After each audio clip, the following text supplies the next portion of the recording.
Okay, yeah. Really nice. Good. Yeah, it's nice to know Steve. Yeah. He doesn't spend much time like he used to up here because it's called the 360 tour.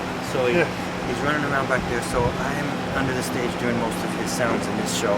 And as such, so you're flicking all the buttons downstairs. I am indeed. With the second controller. And as such, he took his rack off the stage because I got so many moves. He used to come back and make a couple of stuff. So now the rack is under the stage with me. Yeah.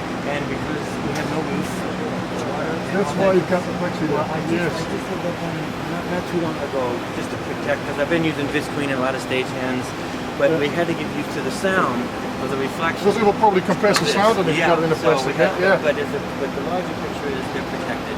It's $1 billion show. Yeah. You know, we can't have some. Well, I saw the show last night and it started to rain. Did you really? Yeah, I was actually there at the Red Zone. So screaming at you when you pass by, handing out pics, and I missed out on that one. Oh, I was going to see you. So well, you did know I was coming, but I bought the. Did you see me bring the cover out? That's called my. Yeah, that's what I saw. Of course you doing that. Yeah, that's what I thought already. Yeah, you know? But it's been a real battle because the rains have been following us quite a bit. We haven't had so much and we just had no roof. I mean, my buddy Pierre with Keith and Phil Taylor with Gilmore, they all have a little bit of a roof in their show. We have nothing. I see it. It's straight down, and the guitars get played right in the rain. Which is like taking your guitar into a shower for 4 minutes, and then the next guitar, and some of them have suffered. Some of the pickups I've had to go to different, and it happened in Australia that they stopped at the road. So I found bits in Melbourne, somewhere, Darren North, a little shop. Yeah. Really nice guitar emporium, and then Gallus. Yeah, in Melbourne, Mark, really good guy. Well, if you need any help here, let me know. Yeah, thank you so much. So come on down. My wireless rack here. Edge is using an average of 16 guitars for the 21 song set. 16 different guitars. So it begins here. This is all to protect in the water and everything. Yeah. So it begins here, and this is all the show guitars, and I just keep taking them all the way down here, and this is the last one of this show.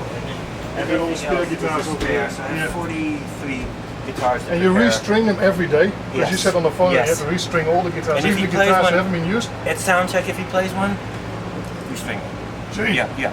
That's the way, if you don't want to do this gig, you know, but he wants to hear the sparkle, and he's playing through a Class A amp, you know, the AC30s, so you want to have the crystal he wants clear sound. He calls it sparkle. So what I do is I pretty much, I'm down here, and this is the controller. Is your controller there? Yeah. So while I have him in my ears, you know, I have the mix in my ears. He's mixed? Yes, he's mixed on stage. So what I do is I take the guitar, and he's playing, let's say this song here, Bad, let's say Bad. So while he's playing it, I'm tuning this one. You get the same sound out of it. And I'm watching him play here because a lot of his body movement is knowing when to change. So while I'm tuning, I'm watching him, and then there's the intro to Bad, then the verse, the chorus, solo, back to verse. So I'm doing this and tuning, and then getting the next song. So then I unplug, run up the stairs. On my way up, I turn the next transmitter on, take the guitar away, come back down. Before he starts boom, then he's loaded now for that song.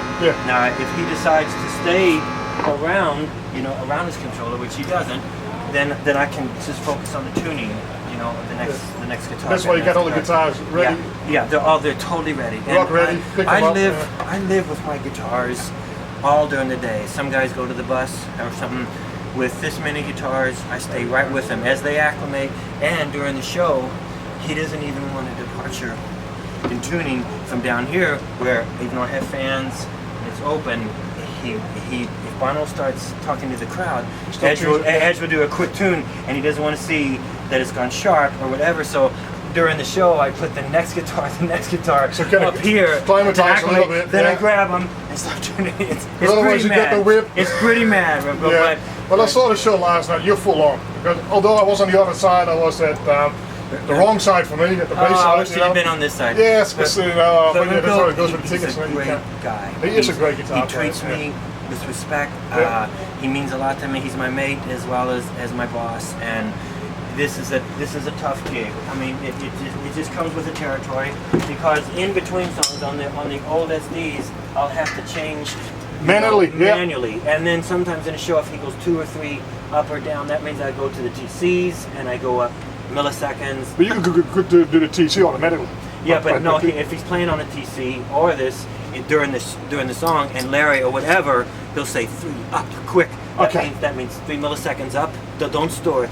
Just for that night. Just for the time. Yeah. Okay. So just But he counts. Because I say with your Korg A3, because you can't program the MIDI output in it, so every time you got to manually. Because I got one in my rig. Because I got get into it. I've got the mini version of what you've got here. But I love it. It's a challenge, but you can't be foggy. You can't be a nighter. To run this cockpit, I mean, you've got to be on, and he's counting on you, and he's really counting on you. And 60,000 people. And the little bit stressful part of Remco is that he's the only guy playing. Bono plays on 1 or 2 songs. He used to play on more. So if I get a sound wrong, it comes through the PA, and it's not funny. Although Bono might try to have a laugh at it, but you really have to be on your game. Of course. But it's flattering to be asked, by such a guitarist like this. And you're doing it already for what, 20 years now? 25. 25 years. Yeah. So how did you become a guitar technician? Because it's not something you decide in high school. Let's become a guitar technician. No, I actually I was on a scholarship to Xavier University and in Ohio, and then I switched to Colorado. And I went there for 1 semester, and I needed supplementary tuition money, so I got a job with the entertainment committee, and my task was to collect people that spoke on campus or played in bands, the bands that played, to collect them at the Denver airport and bring them to the campus. And in 1971, I collected this group Manassas, Stephen Still's band. And Chris Hillman from the Byrds was in it, and Fuzzy Samuels. It was a great band, Joe Lala, and they started talking to me in the van about they needed another guy. Besides, they had a guy named Guillermo Pichetti, was Stephen's guy. And I said, man, I'm going to school for forestry, horticulture, and it was the end of it, and then they came through again. The album did pretty well, the double album, and they came through again like 4 months later, and I collected them again. And on that one, Chris said, I'll show you how to string, and you didn't know anything about it? No, really? No, I was a tennis player, And, well, you played guitar then? Just very little bit, not extensive at all. No, gee, because I thought you would be like a luthier or had some kind of background. Never been in a band, nothing like that. Never have. The closest thing is Sammy plays drums and Stuart plays bass, and we have to play 5 or 6 songs every day, which is difficult for me. But I know the songs better. Well, what I heard on YouTube, it sounds great. He plays the edge, and you can take it. Well, but remember, I love what I do, and I've been doing this since 1971. I went with, and then as you said, interviewed Fleetwood and. I was with a band that supported the whole Rumors tour, and then I got to know Lindsay really well, and his guy, who's a really sweet guy, and he finally got out of it. I can't remember what year he got out of it, but